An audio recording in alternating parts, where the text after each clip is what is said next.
साथियों नमस्कार। मैं अभयदेव शुक्ला, राष्ट्रीय अध्यक्ष ऑल इंडिया जन आंदोलन संघर्ष न्याय मोर्चा। साथियों, आपसे बात करने से पहले आपसे निवेदन करूंगा कि इस वीडियो को शेयर करिएगा, जहां तक संभव हो पाएगा इसको लाइक और शेयर करके दूर तक भेजिएगा, क्योंकि आपके और हमारे पास कोई और तंत्र माध्यम नहीं है जिससे हम आप सब तक अपनी बात पहुंचा सकें। नमस्कार। सबसे पहले आंदोलनकारियों को, जो साथी हैं देश भर के, उन सभी लोगों को प्रणाम, हृदय से साधुवाद और बहुत बहुत बधाई कि आप सभी लोग आंदोलन की गति को तेज कर रहे हैं और उसका परिणाम धीरे धीरे सामने आने लगा है, तो इसकी बहुत बहुत बधाई। दूसरे, मैं हरामी इंडिया के दलालों को लठ से प्रणाम करता हूं, लठ का प्रणाम। हरामी इंडिया के जो लोग हमारी दुनिया यानी हरामी दुनिया के नाम से आ रहे हैं, इन सबको लठ से पड़ा।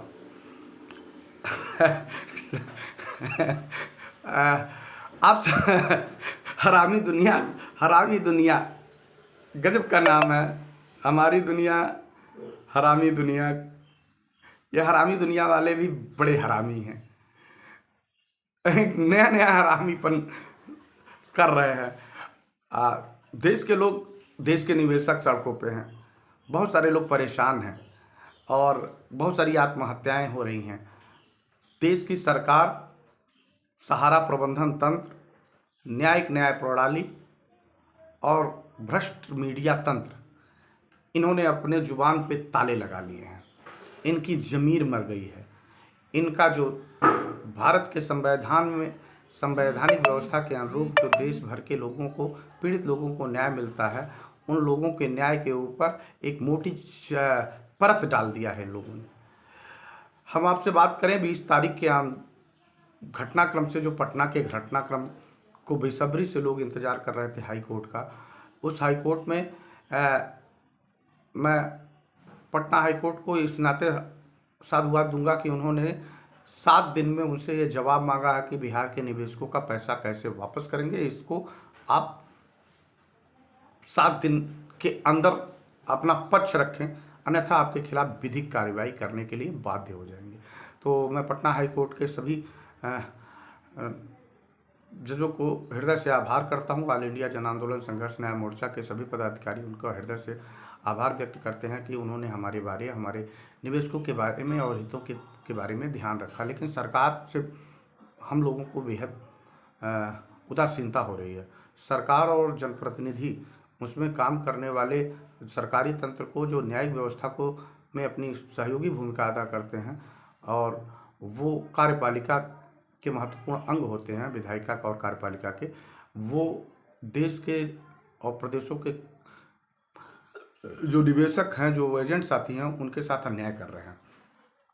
तो आप सभी ने देखा 20 तारीख से लगातार घटनाक्रम चल रहा था। इसी बीच दतिया से, मध्य प्रदेश से एक NBW जारी हुआ था।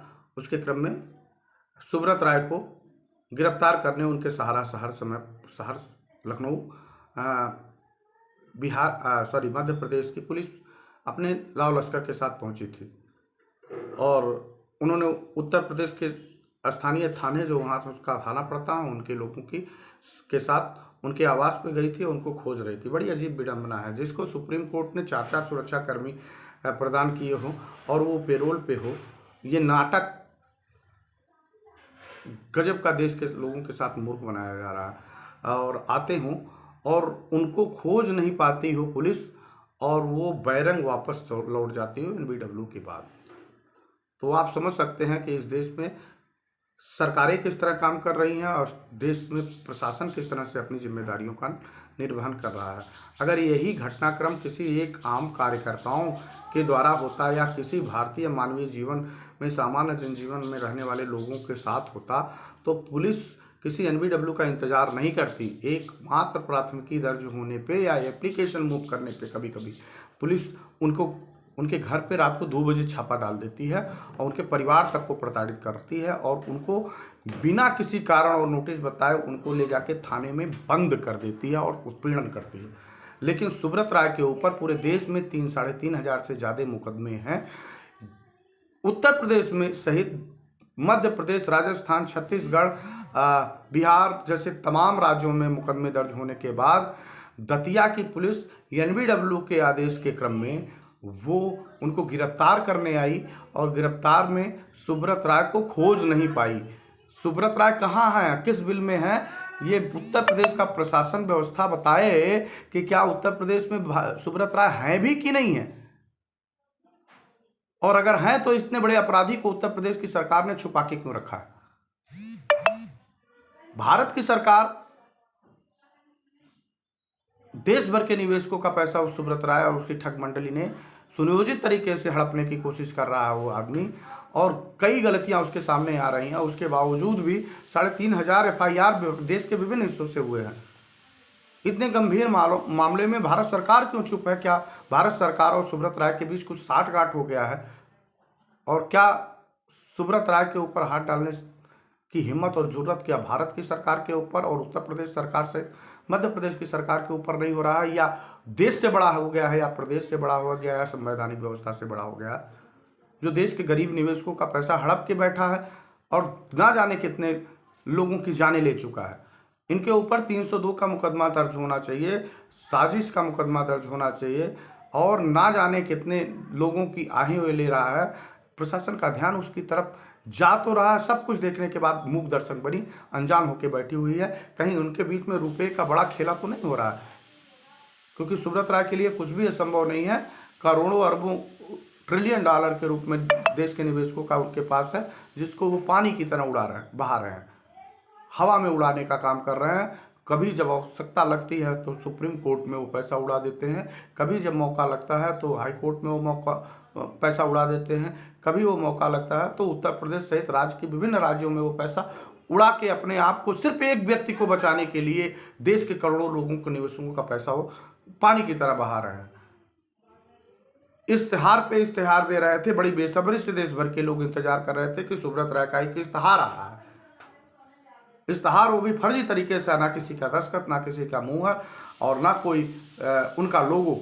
सिर्फ यही बात सहारा प्रबंधन किसका ये था, ये वही बता सकते हैं, क्योंकि वो सुनियोजित होके आज पहली बार जब हम लोगों ने देखा। इसके पहले सहारा का लोगो होता था, सहारा का नाम होता था, तब वो विज्ञापन छपते थे। अब कि ना सहारा का लोगो है, ना सहारा का नाम है, और सहारा के बारे में इंटरनल उसमें छापी गई हैं बातें,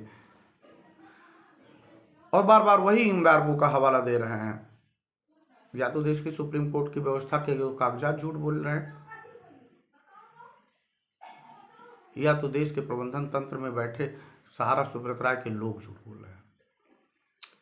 उसी में से सुब्रत राय की गैंग में एक ओपी श्रीवास्तव है, वो उसकी भूमिका क्या है, यही संदिग्ध के दायरे में है। सुब्रत राय को आपने खोज के नहीं पाया, 8 लोगों का और नाम है। क्या 8 लोगों के घर पे आपने छापा डाला? क्या उनको गिरफ्तार किया आपने? सुब्रत राय घर से नहीं मिला तो अन्य 8 लोगों, अन्य 7 लोगों में जो लोग थे उसी सहारा शहर में रहते हों या फिर कहीं अगल बगल रहते हों, क्या उनके घरों पे दतिया पुलिस मध्य प्रदेश ने छापा डाल के उनको गिरफ्तार करने की कोशिश करी? क्या उनके घर की आने वाले दिनों में कुर्की नीलामी करेंगे? क्या बाबा योगी आदित्यनाथ जी जो उत्तर प्रदेश के मुख्यमंत्री हैं, इतना बड़ा भ्रष्टाचारी और देश भर के लोगों का पैसा हड़प जाने वाला सहारा सुब्रत राय का जो घर है लखनऊ में, उस सहारा शहर के ऊपर बुलडोजर चलाने का काम होगा? या फिर आम गरीब आदमी के लोग जो कहीं अपनी जीविकापार्जन करते हों, कहीं अपने जगहों पे खड़े होते हैं, थोड़े बहुत संवैधानिक और वैधानिक दायरे के इंगित विपरीत काम करते हैं, लेकिन इससे बड़ा भ्रष्टाचारी कौन है और इससे बड़ा बेईमान भ्रष्ट कौन है जो देश भर के करोड़ों निवेशकों का पैसा लेके इसी लखनऊ शहर में बैठा हो? उसके घर पे, उसके सहारा शहर पे बुलडोजर बाबा कब चलाएंगे? बाबा आपको उसके घर पे अपना बुलडोजर भेजना चाहिए। और बाबा आपसे मेरा निवेदन है कि योगी आदित्यनाथ जी उत्तर प्रदेश के मुख्यमंत्री हैं, बहुत सुलझे व्यक्ति हैं, बहुत जीवट हृदय के हैं, बहुत क्रांतिकारी हैं, और देश उनके नाम का गुणगान करता है, और अपने विरोधियों को भी वो अपने कार्यों से परास्त करने का काम करते हैं, तो अपनी कार्य पद्धति के आधार पे। तो क्या योगी आदित्यनाथ जी एक बार फिर वो हिम्मत और वो जज्बा दिखाएंगे और अपने कर्तव्य निष्ठता को आगे बढ़ाते हुए देश का भ्रष्टाचारी उत्तर प्रदेश की सरजमी में लखनऊ जैसे शहर में सहारा शहर बना के बैठा है। क्या इसकी संपत्तियों का, उस सहारा शहर की संपत्तियों का जांच के आदेश देंगे? क्योंकि वो भी मुझे लगता है कि आप अगर जांच की प्रक्रिया को आगे बढ़ाएंगे तो उस समय की सरकारों ने जो उस समय वर्तमान में रही होंगी, उसने सहारा सब सुब्रत राय को वो ज़मीनें आवंटित करी या वहाँ लीज पे खरीदी गई या फिर उसकी रजिस्ट्री कराई गई, तो क्या उसमें अवैध ढंग से रजिस्ट्री नहीं हुई है, इसकी भी जांच की जानी चाहिए। कितने लोगों को अवैध ढंग से उसने ज़मीन को कब्जा किया हो, सहारा शहर बसाया है। उत्तर प्रदेश में तो खास तौर पे योगी आदित्यनाथ जी आपका ये बुलडोजर उनके घरों पे चलना चाहिए और इसकी जांच होके उस सारे घरों को गिरना चाहिए जो सुब्रत राय के द्वारा निवेश कराई गई है और उन अवैध तरीके से निवेश। सुब्रत राय, लोग कहते हैं कि इनकी निजी संपत्तियों को बेचकर सुब्रत राय पैसा देंगे। सुब्रत राय और भारत सरकार से मेरा, खासतौर पे भारत सरकार और उत्तर प्रदेश सहित विभिन्न राज्यों की सरकार से मेरा निवेदन है कि पहले ये जांच हो जाए कि सुब्रत राय के सहारा इंडिया कंपनी के नाम कोई संपत्ति है भी कि नहीं है। कौन कौन सी संपत्तियां सहारा सुब्रत राय की कंपनियों के नाम हैं।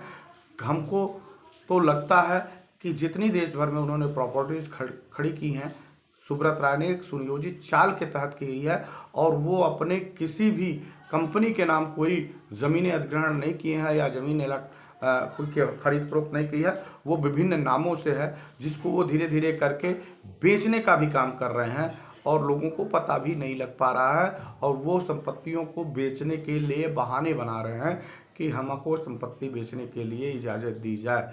तो हम तो सबसे पहले कहेंगे कि आप भारत सरकार से निवेदन करेंगे कि इन संपत्तियों की जांच हो, कि ये संपत्तियां भारत सरकार ये जांच करे कि ये किन किन लोगों के नाम हैं। क्या वो सहारा के संवैधानिक बाइलाज में आता है कि वो इंडिविजुअल जिस व्यक्ति के नाम जमीन है, क्या वो सहारा के लीगल प्रोसेस में होके गया है या फिर किसी इंडिविजुअल व्यक्ति के नाम वो सारी ज़मीनें हैं और वो लोग उसका मालिकाना हक रखते हैं। सहारा का मालिकाना हक है कि नहीं, पहले इसकी जांच की जाए और उसके बाद अगर अवैध रूप से सहारा शहर बसा है तो सहारा शहर के ऊपर बुलडोजर चलाने का काम किया जाए। साथियों, आप सभी लोगों से मेरा निवेदन है कि 12 तारीख को आंदोलन है। इस 12 तारीख 28 मई को सहारा शहर का घेराव है। 28 मई को 10 बजे हम सहारा शहर का घेराव करेंगे और सुब्रत राय को बिल से निकालने का प्रयास करेंगे। सुब्रत राय अगर नहीं निकलेंगे तो हम लोग योगी आदित्यनाथ जी के कार्यालय की तरफ मूव करेंगे और उनसे निवेदन करेंगे कि आप आइए और इस सुब्रत राय को बिल से निकलवाइए और इनके घर पे बुलडोजर चला के हम लोगों का पैसा किसी भी स्तर से वापस कराने में हमारी मदद करिए। तो आइए एक दिन पिकनिक स्पॉट पे हम सारे लोग निकलें और अपने अपने आंदोलन को बड़ा करते हुए एक बार पूरे देश से लोग निकल के आएँ कि आज हमको लखनऊ सहारा शहर में सिर्फ घूमने चलना है। एक दिन की सारे काम धाम छोड़ के हम अपने पैसे के लिए निकलें और कार्यकर्ताओं से मेरा निवेदन है कि इन हरामी दुनिया के लोगों से दूरियां बनाइए और इन हरामी दुनिया के लोग आपका और आपके बच्चों का भविष्य खराब करने वाले हैं। आंदोलन के साथ जुड़िए। आंदोलन बड़ा है, आंदोलन में शक्ति है, संगठन में ताकत होता है, वो किसी को भी झुका सकता है। 12 लाख कर्मयोगी कार्यकर्ताओं साथियों में से दलालों को छोड़ दिया जाए तो 1 लाख लोग ही अगर सड़कों पे आ जाते हैं, एक जगह खड़े हो जाते हैं, तो किसी भी सरकार को 24 घंटे नहीं लगेगा उनसे सहारा प्रबंधन तंत्र की पूरी टीम को बाहर निकलवाने में। 1 घंटे के अंदर सुब्रत राय और उसकी ठग मंडली सलाखों के पीछे होगी और सरकार कोई निर्णय सुना रही होगी। धन्यवाद। जय हिंद, जय भारत। आप सभी साथियों का दिन मंगल हो, शुभ हो और आपको जल्द से जल्द आपका पैसा वापस मिले। इसी शुभकामनाओं के साथ मैं अभयदेव शुक्ल आपसे निवेदन करता हूँ कि जो भी साथी इसको सुन रहे हैं इसको कृपया दूर तक शेयर करें, हर घर तक ये बात पहुँचे ताकि 28 मई को दिन में 10 बजे हम सारे लोग सहारा शहर के सामने खड़े हों, एक बड़ी तादाद में, लाखों की संख्या में, जिससे सरकार को के ऊपर दबाव बने और वो हमारे विषय पे, हमारे पैसे के विषय पे गंभीर होकर हमारा पैसा वापस कराने में हमारी मदद करा पाए। संवैधानिक हक हमारा है कि हम उससे लड़के पैसा ले सकते हैं। तो तो साथियों, देर मत करिए, निकलिए अपने घर से, अपने अपने लोगों को इकट्ठा करिए और आंदोलन की प्रक्रिया को तेज बनाइए। नमस्कार, जय हिंद, जय भारत, धन्यवाद।